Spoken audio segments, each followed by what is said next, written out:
February is the month of love. So obviously I'm going to talk about pretty much the exact opposite.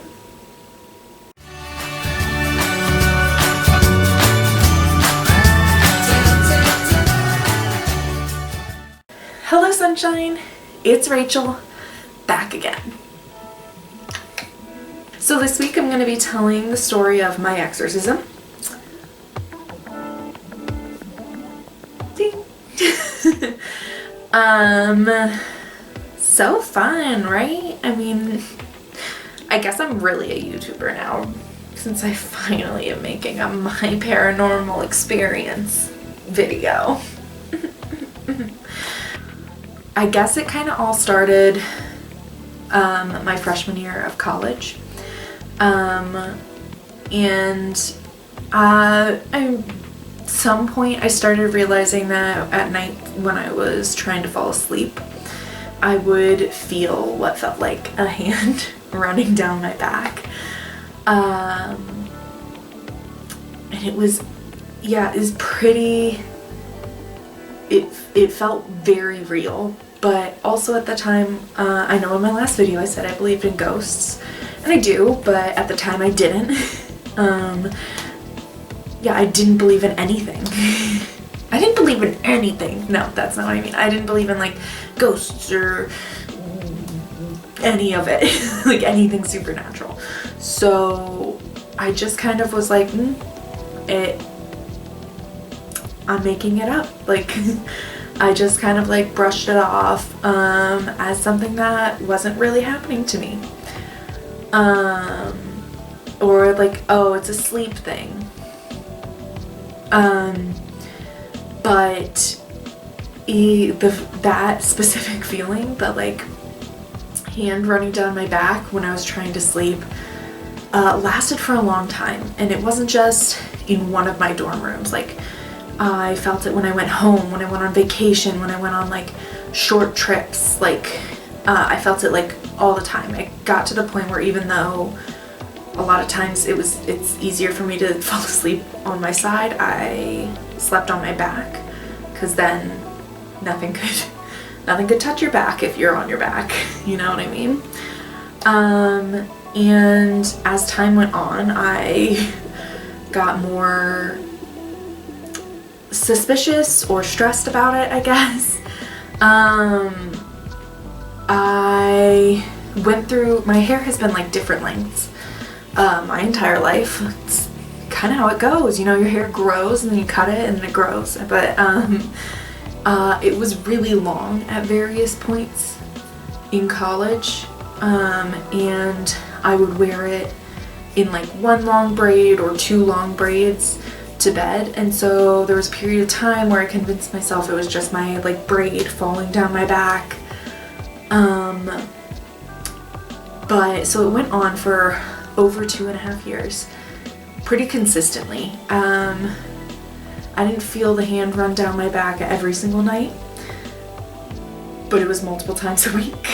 It was often enough that like I said, I changed the way I slept. It took me longer to fall asleep sleeping on my back, but I chose to do that because then I didn't feel a hand. After 2 years, in my junior year, a few things happened. 1, I started believing in ghosts a little more. 2, I cut off all my hair. So it was like chin length. Couldn't reach my back anymore. So those 2 things happened. Maybe there was a third factor. I don't know. Maybe it had just been going on for so long. I was so stressed about it that I couldn't take it anymore.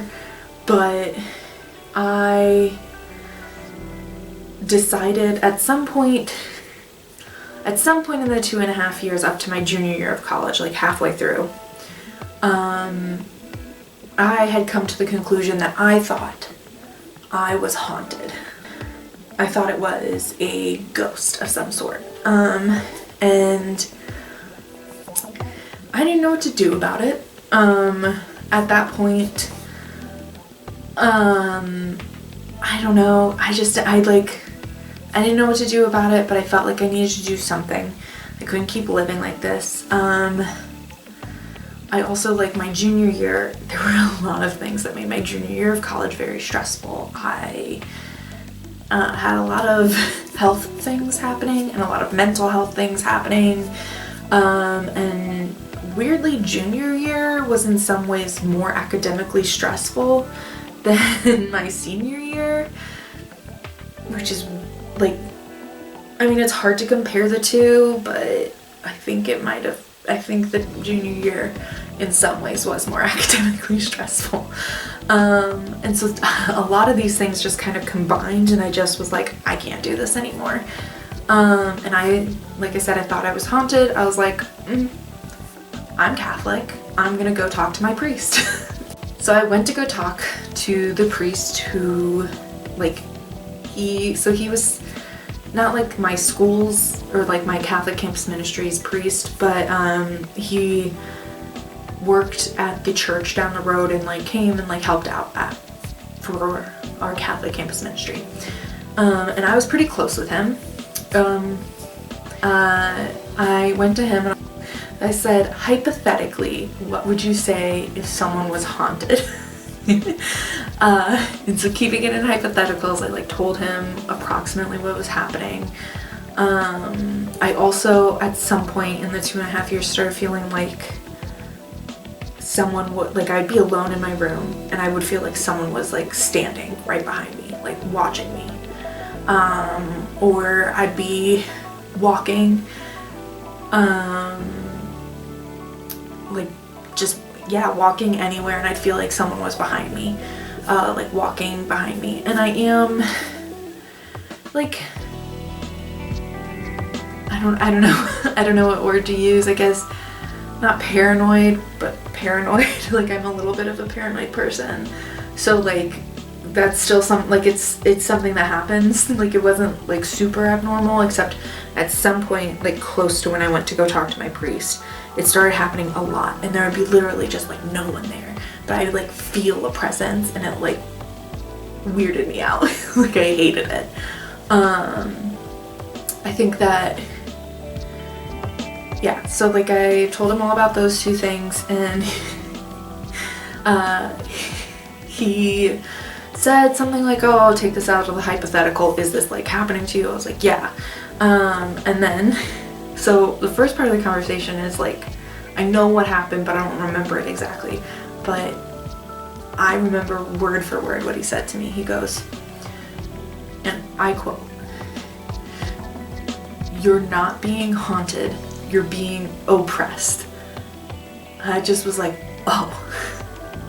And then he said, and I quote, "Your body still belongs to Jesus, but someone else is trying to get in." So that was sorry, I'm laughing now, but it was a bit of a rough news to get. It was a little hard to take, because up until that point, like, you know, being Catholic, being raised Catholic, like you hear about demons and things like that, but they're always a little bit more metaphorical. Like it's always kind of like they're either in hell or they're like your metaphorical inner demons. And then here is a priest telling me that there is a literal demon attempting to possess me. So that was a fun day for me, especially because then he said, I don't have the book that I need to help you with this today. It's gonna be 3 days, because it was a Thursday. And he said, I'll have it on Sunday when I come back from Mass. Remind me, and I'll do a minor exorcism. So then the next 3 days were just kind of living hell. Like, I don't know if it was worse because I made it up in my head that it was worse, or if the demon knew it was its last chance. Those 3 days were its last chance to like do anything. Yeah. So that that was really fun.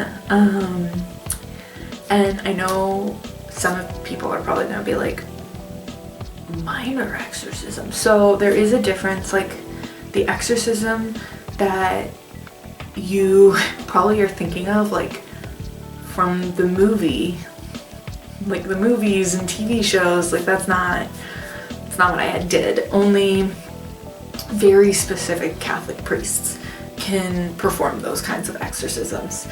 I guess those are major exorcisms, but I don't know, I don't. So yeah, I did not have that kind of exorcism. I had what was a minor exorcism.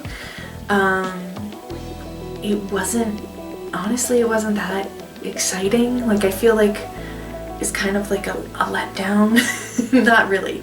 No, it was not really a letdown. It changed my life, but like,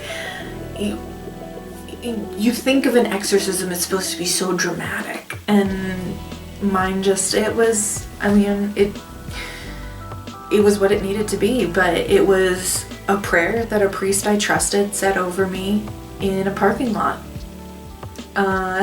And it changed my life. Since that day, I have not felt a hand run down my back. I stopped feeling presences in the room, to the point where the only reason I remember that part is because I was talking to the same priest like a year later, and he was like, oh yeah, you don't feel presences anymore, right? And I was like, what? I don't even remember feeling them. And then there was a side effect that I didn't even realize was affecting me, but which is why it's not something I mentioned before. But after getting my minor exorcism, I found out that this demon had been causing me to have such horrifying and intense nightmares that I like didn't have restful sleep pretty much any night. But I also found out that it might have been affecting me for longer, because I can remember having these really intense nightmares a little more sporadically, but they were definitely there, like going back all the way like through high school, occasionally in elementary school, but I feel as if they weren't like as intense. Nightmares happen, so I don't know where the line hit, but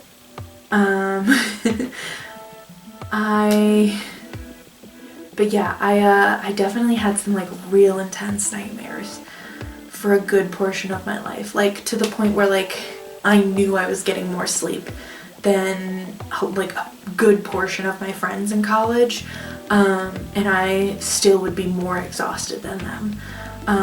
It was to the point where I got like 9 hours of sleep every night for 2 weeks, and I was literally sobbing because I was so exhausted, because every night for those 2 weeks I had a dream that I couldn't remember except for the fact that I knew I had been running away from a serial killer. And when your brain doesn't get a rest because you spend the night running away from a serial killer trying to kill you, you start crying because you're exhausted.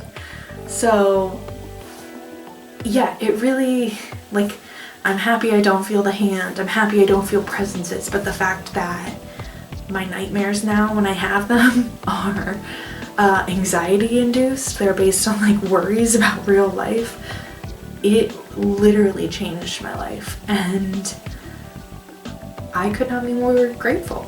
And I know that there's definitely people out there who don't believe in demons and exorcisms, and that's fine.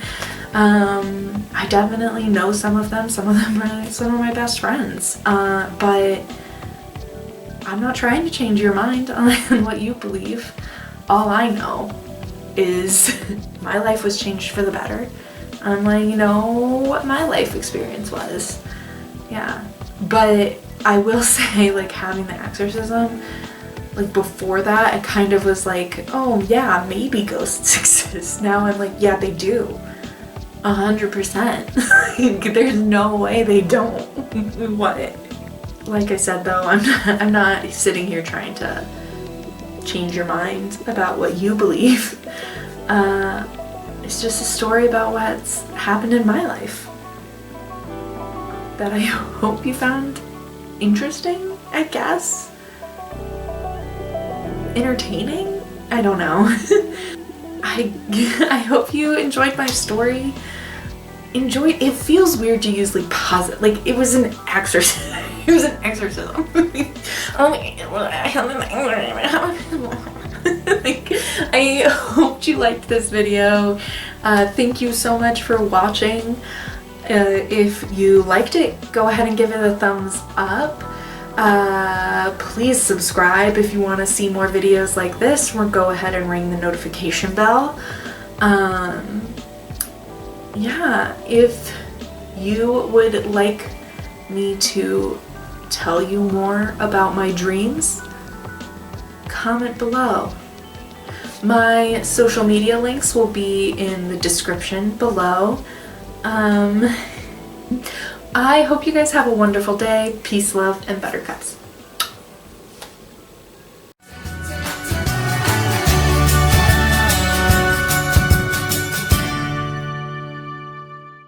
I feel like I'm forgetting part of the story, but I feel like that's it, right?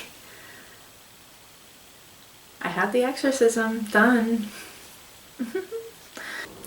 Oh my god, my sister's cat standing at the top of the stairs, meowing at the door because I'm down here. She's supposed to get fed in an hour and 15 minutes. I know you watch these videos. Your cat is annoying. But very pretty. Now the whole internet knows. She's very pretty. Prettiest cat I've ever seen. But very annoying. What I do have is a rosary in every single bag that I ever take anywhere. So you know. I'm ready. And very afraid. Very afraid.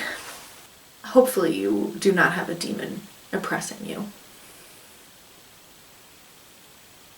Is that just a me thing? Being oppressed by demons?